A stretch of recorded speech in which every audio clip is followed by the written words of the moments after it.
अस्सलाम वालेकुम। आपने देखा होगा कि बकरीद के मौके पर दुनिया भर में मुसलमान जानवरों की कुर्बानी करते हैं और आप सोचते होंगे कि ऐसा क्यों किया जाता है। चलिए आज आपको बताते हैं कि इसके पीछे की कहानी और विजडम क्या है। हजारों साल पहले की बात है। इब्राहिम अलैहिस्सलाम अल्लाह के नबी और पैगंबर थे। एक दिन जब इब्राहिम अलैहिस्सलाम सो रहे थे तो उन्होंने एक ख्वाब देखा जिसमें अल्लाह ने इब्राहिम अलैहिस्सलाम से फरमाया कि इब्राहिम, आपके नजदीक जो सबसे प्यारी और महबूब चीज हो आप उसे अल्लाह की राह में कुर्बान कर दीजिए।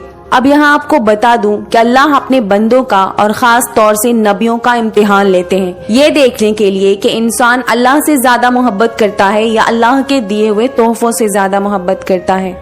नबी और पैगंबर के ख्वाब सच्चे होते थे। वो जो भी ख्वाब में देखते थे वो अल्लाह का हुक्म होता था। इसीलिए इस ख्वाब को सच मानकर हजरत इब्राहिम अलैहिस्सलाम अपनी अजीज चीज को अल्लाह की राह में कुर्बान करने के लिए तैयार हो गए। उस वक्त हजरत इब्राहिम अलैहिस्सलाम के पास काफी तादाद में ऊंट हुआ करते थे, इसीलिए उन्होंने अपने ऊंटों के जत्थे में से 100 ऊंट कुर्बान कर दिए। इब्राहिम अलैहिस्सलाम ने सोचा कि जो अल्लाह ने हुक्म दिया था वो पूरा हो गया, पर दूसरी रात जब वो सोए तो उन्हें फिर से वही ख्वाब आया। अल्लाह ने फिर हजरत इब्राहिम अलैहिस्सलाम से फरमाया कि ऐ इब्राहिम, अपनी सबसे प्यारी और सबसे अजीज चीज को मेरी राह में कुर्बान करो। इसलिए इब्राहिम अलैहिस्सलाम ने अगले दिन 200 ऊंट अल्लाह की राह में कुर्बान कर दिए। लेकिन तीसरी रात फिर उन्हें वही ख्वाब आया जिसमें अल्लाह ने उनसे उनकी सबसे पसंदीदा चीज कुर्बान करने का हुक्म दिया। अब इब्राहिम अलैहिस्सलाम सोच में पड़ गए कि आखिर अल्लाह उनसे किस चीज की कुर्बानी चाहते हैं। फिर उन्होंने सोचा कि इस दुनिया में सबसे अजीज चीज मेरे लिए मेरा बेटा इस्माइल है। आपको बता दूं कि इब्राहिम अलैहिस्सलाम को पूरी जिंदगी दुआएं मांगने के बाद 80 साल की उम्र में औलाद हुई थी और वो थे उनके बेटे इस्माइल, जो उन्हें बहुत ज्यादा अजीज और महबूब थे। अब इब्राहिम अलैहिस्सलाम समझ चुके थे कि दरअसल अल्लाह ताला ने उनसे उनके बेटे की कुर्बानी मांगी है। अल्लाह ये देखना चाहते हैं कि इब्राहिम अलैहिस्सलाम अपने बेटे से ज्यादा मोहब्बत करते हैं या अल्लाह से। इब्राहिम अलैहिस्सलाम के लिए ये बहुत बड़ा इम्तिहान था। अगले दिन इब्राहिम अलैहिस्सलाम उठे और अपनी बीवी हाजरा को कहा कि हमारे बेटे इस्माइल को नहलाकर अच्छी तरह तैयार कर दो, हमें कहीं दावत में जाना है। इब्राहिम अलैहिस्सलाम की बीवी हजरत हाजरा ने अपने बेटे को बहुत अच्छे से नहला धुलाकर अच्छे कपड़े पहनाकर तैयार कर दिया। अब इब्राहिम अलैहिस्सलाम अपने बेटे को लेकर एक पहाड़ की तरफ रवाना हो गए। इब्राहिम अलैहिस्सलाम ये तकलीफ भरा फैसला कर चुके थे कि वो अपने बेटे की कुर्बानी देंगे, पर शैतान को ये कैसे मंजूर होता कि कोई अल्लाह की इताअत करे। तो शैतान भी अपने काम पर लग गया। वो सीधा इब्राहिम अलैहिस्सलाम की बीवी हजरत हाजरा के पास एक बुजुर्ग की शक्ल में गया और उनसे कहा कि इब्राहिम तुम्हारे बेटे को किसी दावत में नहीं बल्कि उसे कुर्बान करने के लिए लेकर गए हैं। ये सुनकर हजरत हाजरा बहुत हैरान हुई और कहने लगी, भला एक बाप अपने बेटे को क्यों मारेगा। फिर वो समझ गईं कि ये जरूर अल्लाह का हुक्म होगा। तो उन्होंने शैतान से कहा कि अगर अल्लाह ने इब्राहिम को ऐसा करने का हुक्म दिया है तो ये हमारी खुशकिस्मती है। ये तो मेरा एक बेटा है, अगर मेरे इस्माइल जैसे 1000 बेटे भी होते तो मैं खुशी खुशी उन्हें अल्लाह की राह में कुर्बान कर देती। सोचिए एक माँ के लिए ये कहना कितनी बड़ी बात है। जब शैतान हजरत हाजरा को भड़काने में नाकाम हो गया तो फिर वो सीधे उनके बेटे इस्माइल अलैहिस्सलाम के पास गया और कहने लगा कि तुम्हारे बाबा तुम्हें किसी दावत में नहीं बल्कि तुम्हें अल्लाह की राह में कुर्बान करने के लिए लेकर जा रहे हैं। जवाब में इस्माइल अलैहिस्सलाम ने कहा, अगर ये अल्लाह का हुक्म है तो मेरे लिए इससे बड़ी खुशनसीबी की बात और क्या हो सकती है कि मैं अल्लाह के राह में कुर्बान हो जाऊं।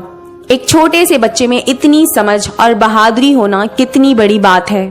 हजरत इस्माइल अलैहिस्सलाम की बातें सुनकर शैतान मायूस हो गया। यहाँ भी जब शैतान नाकामयाब हो गया तो वो इब्राहिम अलैहिस्सलाम को भड़काने की कोशिश करने लगा कि तुम्हें ये बेटा कितनी मन्नतों से मिला है, अगर तुमने इसे कुर्बान कर दिया तो बुढ़ापे में तुम्हारा सहारा कौन बनेगा, और अल्लाह ने ये कुर्बानी भी कबूल नहीं की तो तुम्हारा कितना बड़ा नुकसान हो जाएगा। ऐसा मत करो। शैतान हर तरह से उन्हें बार बार बहकाने की कोशिश करता रहा। तो गुस्से में आकर इब्राहिम अलैहिस्सलाम ने शैतान को पत्थर मारे। यही वजह है कि जब लोग हज पे जाते हैं तो शैतान को आज भी कंकरी मारते हैं और ये हज के अहम इरकानों में से एक है। शैतान के जाने के बाद इब्राहिम अलैहिस्सलाम ने अपने बेटे से फरमाया कि ऐ इस्माइल, क्या आपको पता भी है कि मैं आपको अल्लाह की राह में कुर्बान करने के लिए लेकर जा रहा हूँ। ये सुनकर आपका बेटा इस्माइल अलैहिस्सलाम कहने लगे, बाबा जान, इससे बेहतर मेरे लिए क्या हो सकता है कि मैं अल्लाह के राह में कुर्बान होने जा रहा हूँ। अगर ये अल्लाह का हुक्म है तो मुझे ये मंजूर है, लेकिन मेरी एक इल्तिजा है कि आप बस मेरे हाथ पैर बांध दीजिए और अपनी आंखों पर पट्टी भी बांध लीजिए, ताकि जब आप मेरी गर्दन पर छुरी चलाएं तो आपको तकलीफ ना हो और आप ये करने से मुकर ना जाएं। बस फिर इब्राहिम अलैहिस्सलाम ने अपने बेटे के हाथ पैर बांध दिए और अपनी आंखों पर पट्टी भी बांध ली। और जब उन्होंने इस्माइल अलैहिस्सलाम की गर्दन पर छुरी चलाई तो एक जानवर की आवाज सुनकर वो हैरान हो गए। उन्होंने जब आंखों से पट्टी खोली तो एक दुम्बा यानी भेड़ ज़बा हुआ था और इस्माइल अलैहिस्सलाम उनके पास खड़े होकर मुस्कुरा रहे थे। तब आसमान से अल्लाह ने हजरत इब्राहिम अलैहिस्सलाम से फरमाया, इब्राहिम, आप इस इम्तिहान में कामयाब हो गए। हमने आपकी ये कुर्बानी कबूल की। आपका ये इम्तिहान कयामत तक याद रखा जाएगा और आपकी इस सुन्नत को ईमान वाले लोग हर साल याद रखेंगे और हर साल अल्लाह की राह में कुर्बानी करेंगे। तभी से बकरीद के मौके पर कुर्बानी का ये सिलसिला शुरू हो गया, जिसमें दुम्बा, बकरा और हलाल जानवरों की कुर्बानी दी जाती है। इब्राहिम अलैहिस्सलाम की इस सुन्नत को अल्लाह ने आने वाली नस्लों के लिए इबरत बनाया और इसीलिए मुसलमान हर साल हज के मौके पर कुर्बानी करते हैं। बकरीद पर जो भी हलाल जानवर कुर्बान होते हैं तो कुर्बानी के गोश्त को 3 हिस्सों में बांटा जाता है। पहला हिस्सा गरीबों और मिस्कीनों में बांटा जाता है और दूसरा हिस्सा रिश्तेदारों में दिया जाता है और तीसरा हिस्सा खुद अपने घर में रखा जाता है। आपको ये पता होना चाहिए कि ईद के मौके का गरीब लोग साल भर इंतजार करते हैं, क्योंकि यही साल का इकलौता मौका होता है जब उन्हें गोश्त खाना नसीब होता है। बकरीद का ये फेस्टिवल दुनिया भर में भुखमरी मिटाने का एक जरिया है। इंसानियत की खिदमत और दूसरों की मदद करना इस्लामी अकीदे का हिस्सा है। हज के इन 10 दिनों में की गई नेकियां अल्लाह को साल भर की गई नेकियों से ज्यादा पसंद है। इसलिए हज के इन दिनों में हमें ज्यादा से ज्यादा नेकियां करने की कोशिश करनी चाहिए।